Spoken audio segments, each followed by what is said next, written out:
takasan ang dating. Hindi naman maganda yon kasi talagang eleksyon na.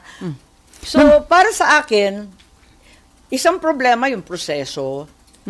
Kasi nga, nagkagulatan na naman.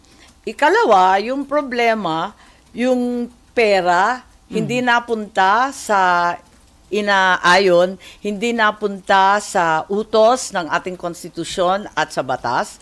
Pero ikatlo, para sa akin, kung inagaw yung pera ng nararapat, abay, inagaw din ang dignidad at ang dangal ng Pilipino. Kasi sa bawat sandali, luluhod ka eh.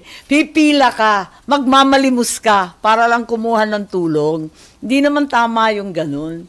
Pero dun sa last meeting ng BICAM, sa statement ni Senate President Chis Escuderos, inassure niya na yung 2025 BICAM report,